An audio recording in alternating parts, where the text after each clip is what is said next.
Soutenir Sandrine Rousseau, candidate éco-féministe, à la primaire écologiste. Pourquoi?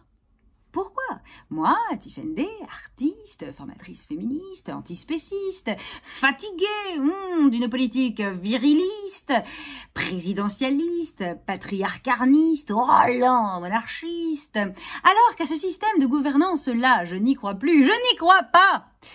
Pourquoi ai-je fait ce choix? D'abord parce que je sais Madame Rousseau compétente, légitime pour faire bien et même tellement mieux contre le système agresseur et pour les victimes, pour un monde durable et plus heureux, pour un savoureux changement de régime. Ensuite parce que je veux que les thématiques des droits des femmes et des enfants et des enfantes ne soient plus à la marge des programmes invisibilisés constamment. Parce que si ces enjeux tiennent une place centrale, transversale, dans la tenue des débats, dans les médias, entre candidates et candidats durant les 10 mois que durera cette campagne, le niveau de féminisme augmentera dans les villes et les campagnes chez nos filles et nos compagnes. Et pour cela, il n'y a pas 36 choses à faire. Il faut voter pour Sandrine Rousseau à la primaire. Pour que l'engagement féministe ne se limite plus à des vœux pieux dans une hypocrisie générale, pour faire de l'abolition des violences patriarcales un sujet principal, primordial, pour mettre en place une politique féministe et environnementale radicale, il nous faut une féministe de longue date. Sandrine Rousseau est notre seule candidate. Elle n'a pas attendu MeToo pour se battre sur le terrain, pour nous. C'est historique. Elle est la première femme politique résolument féministe, militante essentielle, candidate à l'élection présidentielle. Et puis je la soutiens pour que les prétendants présidentieux, avec qui j'ai un sérieux contentieux, laissent place aux présidentes, aux présidentielles. Elle, Sandrine Rousseau, celle qui fait oublier illico que ce nom connut autre tutelle. Sandrine Rousseau, pour la présenter plus, est née une 8 mars, journée de nos droits. La 8, Vénus, ça ne s'invente pas. Elle est économiste, savante et progressiste. Ce qu'elle défend, ce sont les gens, c'est l'environnement. Ce qu'elle revendique, c'est que les hommes ne nous piquent pas, ne s'accaparent plus l'écologie politique. Ce qu'elle critique, c'est notre esclavage domestique. Ce qu'elle vise, c'est la responsabilité sociale des entreprises de proposer des métiers qui, loin de nous briser la santé, permettent de nous émanciper, de nous réaliser vers plus de sociale égalité. Quand Macron dit qu'il faut travailler à tout prix, Sandrine Rousseau, de cette patriarche capitaliste idéologie, répond que non, qu'elle vaut mieux ne pas travailler et conserver son temps et sa santé plutôt que de s'abrutir à la tâche, se tuer sans pour autant sortir de la précarité et finalement mourir des années avant ceux qui vont en profiter pour s'enrichir. C'est un choix de société d'offrir de vrais choix, de protéger nos droits pour une vie pleine de sens, loin du tout pour la croissance. Elle dit revenu d'existence. Aux entreprises maintenant de fonctionner de manière décente et de savoir attirer, avec de bons métiers, les salariés. Madame Rousseau, c'était fatal, nous sert un nouveau contrat social et comparé au précédent patriarcal, croyez-moi, c'est un régal. Sandrine est aussi vice-présidente, oui, présidente, elle s'est entraînée, d'université, enseignante et chercheuse renommée. À Lille, pour ses étudiants et étudiantes, ce qui est à la fois courageuse et encourageante, elle a programmé Ma mortelle péril. Et un an avant, compte à rebours dans sa ville. Elle soutient les artistes féministes, la culture féministe. Le mot de sororité, chez Sandrine Rousseau, rime avec réalité et n'est pas un vain mot. Sandrine Rousseau est aussi femme politique. Elle s'engagea très tôt pour la cause écologique. En 2009, elle est à la création d'Europe Écologie, les Verts. Elle devient une élue de la région, exemplaire, vice-présidente encore du Conseil régional du Nord-Pas-de-Calais. Pas mal. Cadre du parti, puis secrétaire nationale adjointe, Sandrine Rousseau est numéro 2 du parti écolo. Je vous laisse imaginer les batailles et les masculinistes représailles qu'elle a dû affronter des années pour en arriver à ce niveau. Mais rien ni personne n'arrête Sandrine Rousseau. Rien. Pas même lui, Denis Baupin, Denis Moche-Pine.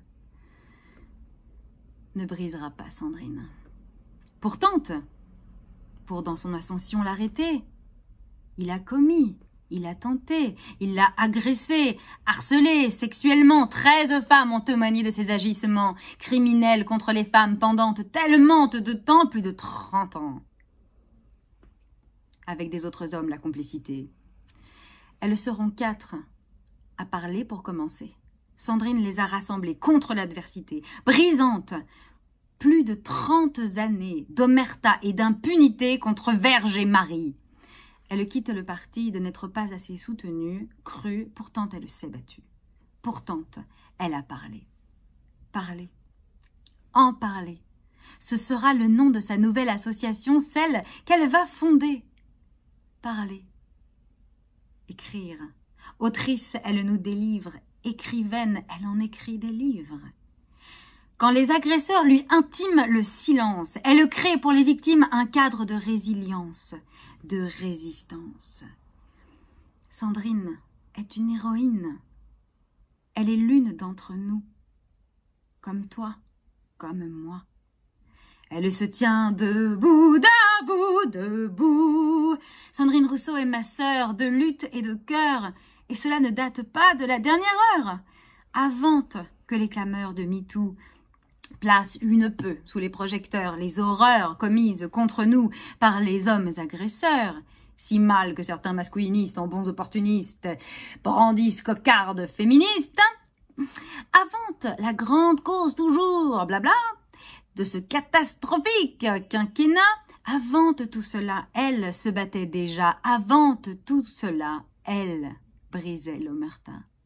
Avec 3 autres sorcières, elles furent en France parmi les premières, les pionnières, à pousser publiquement, politiquement, le grand cri des héroïnes survivantes. Et c'est dans ce combat-là que je l'ai rencontrée, pour ne plus la quitter. Loin d'un illusoire effet de mode, elle est de ces féministes qui incommodent ceux qui s'accommodent de nous traiter en jolie commode. Silencieuse dans un coin, serviable, corps et biens, jusqu'à ce qu'ils s'en lassent et nous remplacent, dont chaque tiroir s'agrippe au bon vouloir des types et préposés à leur slip. Ont-ils cru à une inoffensive blague, que nous nous bornerions à des hashtags? Sandrine Rousseau leur répond clairement non. Vos déclarations de bonnes intentions, messieurs, jamais ne suffiront. Statistiquement, nous savons que votre nom pourrait, sous peu, s'ajouter à la longue liste de ceux coupables de nos agressions. Et ce, quand ce n'est pas déjà le cas. Quand on ne sait pas déjà que vous avez enfreint la loi, vaurien, usant parfois de vos poings, violents conjoints qu'on voit désormais venir de loin. Pas de peau, ça craint. Quand plane sur vous ce lucide soupçon, résultat d'années d'impunité, en patriarcat et de couilloptation, comment parier sur vous, messieurs, aux élections, pour porter nos valeurs de justice et d'égalité? Quand menacent les révélations qui pourraient en plein vol vous stopper façon Icare, DSK ou Fillon, ne serait-ce pas des raisons de vous laisser mener, porter un camp qui doit lutter contre toutes les violences et les discriminations? Parier sur une femme, c'est justice. C'est aussi se protéger de potentiels infâmes en lice. C'est sagesse d'interdire la liesse à ceux qui jouissent de nous tenir en laisse. Vous avez trop prouvé, messieurs, durant des millénaires interplanétaires, votre incapacité extraordinaire à gouverner. Place aux sorcières! Après le règne d'une moitié d'humanité, place à l'autre. Regardez bien, messieurs, dans les 2 mondes bleus de mes yeux, la fin du vôtre. Sœurs, Ils n'ont pas affronté nos réalités. Aucun homme ne peut comprendre ce qu'une vie de femme engendre. Encore moins prétendre à nous défendre. Même quand leur engagement mièvre consiste à mettre du rouge à lèvres. Oui, mes sœurs, nous méritons une sœur vivante comme présidente. C'est une révolution. Alors, j'entends vos craintes d'ici, vos réticences. Mes sœurs, oui, on ne pense pas toutes exactement pareilles. Et de fait, ça n'aurait pas de sens. Nous sommes toutes de singulières merveilles.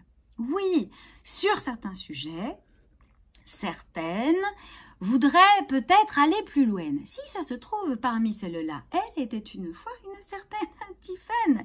Mais soyons réalistes. Si une féministe radicale, matérialiste, végane, antispéciste, enfantiste se présentait en disant ouvertement tout ce qu'elle sait, tout ce qu'elle pense, aurait-elle d'être élue aujourd'hui en France la moindre chance? Elle ne s'agit pas de compromis, elle s'agit de stratégie. Je n'ai pas besoin d'être parfaitement d'accord sur toutes pour n'avoir dans la soutienne de Sandrine Rousseau le moindre doute. Je crois en sa courage politique pour nous toutes et la planète aussi bien. Car nous nous accordons toutes sur la principale, l'abolition des violences et oppressions en général, à commencer par celles centrales, capitales, qui sont patriarcales. Et pour faire avancer nos justes combats, nos agendas, pensez-vous plus opportune de converser avec quelqu'un ou quelqu'une? Et dois-je prendre la peine de mettre à part des quelqu'une une certaine Marine Le Pen? Sandrine Rousseau m'a dit encore hier, les yeux dans les yeux, sur tous les sujets qui nous divisèrent, je peux garantir que le débat ait lieu. Qui d'autre, sur des thématiques clivées, peut promettre que nous ne serons pas diabolisés? Soyons clairs, mes sœurs, nous n'aurons pas cette fois de candidate meilleure que celle-là. Une quinquennate de Sandrine Rousseau qui, pour les femmes, pourrait être délétère, c'est inconcevable, surtout face aux autres zozos qui prétendent régner sur cette terre. Nous n'avons rien à perdre, à toutes tenter et toutes à y gagner. La présence même de Sandrine, son corps même d'héroïne, vainqueresse de la primaire du Parti des Verts sur les plateaux dans chaque chaumière, serait déjà une victoire, incarnée, jubilatoire. Et ce serait leur dire à tous, à ceux qui nous prennent pour des domestiques et nous détroussent, que nous avons notre place en politique, nous qu'ils ont voulu détruire, nous qu'ils entendaient salir. Regardez en face votre échec, agresseurs les mecs. La grande question, à mon avis, est celle-ci. Sommes-nous prêtes à nous rassembler en maturité? Sommes-nous prêtes à nous organiser autour d'essentielles idées? Sommes-nous prêtes à nous autoriser à gouverner? Ou sous prétexte de pureté, d'une illusoire et subjective perfection exigée de nous, comme des autres femmes, notre drame, les laisserons-nous, eux, nous diviser aux grandes dames de celles que nous avons la responsabilité d'aider? Il y a peut-être quelque chose de rassurante, de familier à rester sur le côté en résistante. Car c'est vrai, nous savons être les virtuoses de la contestation, de la résistance à toutes les oppressions. De même, nous saurons être en position de gouvernance, de proposition, de création, d'action. Enfin, aux mascouilles, laissons le camp de l'oppression, de l'opposition. Saurons-nous nous rassembler, nous organiser, mettre en place la sororité dans la réalité autour de celle qui, pour la première année, porte à la présidentielle nos idées? Réussirons-nous à déjouer les restes de misogynie propagandée qui nous font parfois jalouser ou nous méfier quand l'une de nous se met à briller. Mais une femme qui brille, par définition, mes sorcières, ne fait pas d'ombre aux autres femmes et filles. Elle les éclaire. Imaginez-vous, concrètement, ce que signifierait d'avoir telle présidente pour les associations et pour les militantes, pour la population et pour les survivantes, pour l'éducation, les enfants et les enfantes. Imaginez, rien qu'une instant respirer. C'est inspirante. Alors le prochain défi est celui-ci. Faire gagner Sandrine Rousseau à la primaire pour que la campagne sans nous ne puisse se faire. Pour voter, ce n'est pas dur, il suffit de 2 € et d'une signature sur le site lesécologistes.fr. Ce processus démocratique en 2 tours est ouvert, qu'on soit ou non chez les Verts, à chacune et chacun à partir de 16 ans, et ceci dans les temps avant la date butoir de la 12 décembre au soir.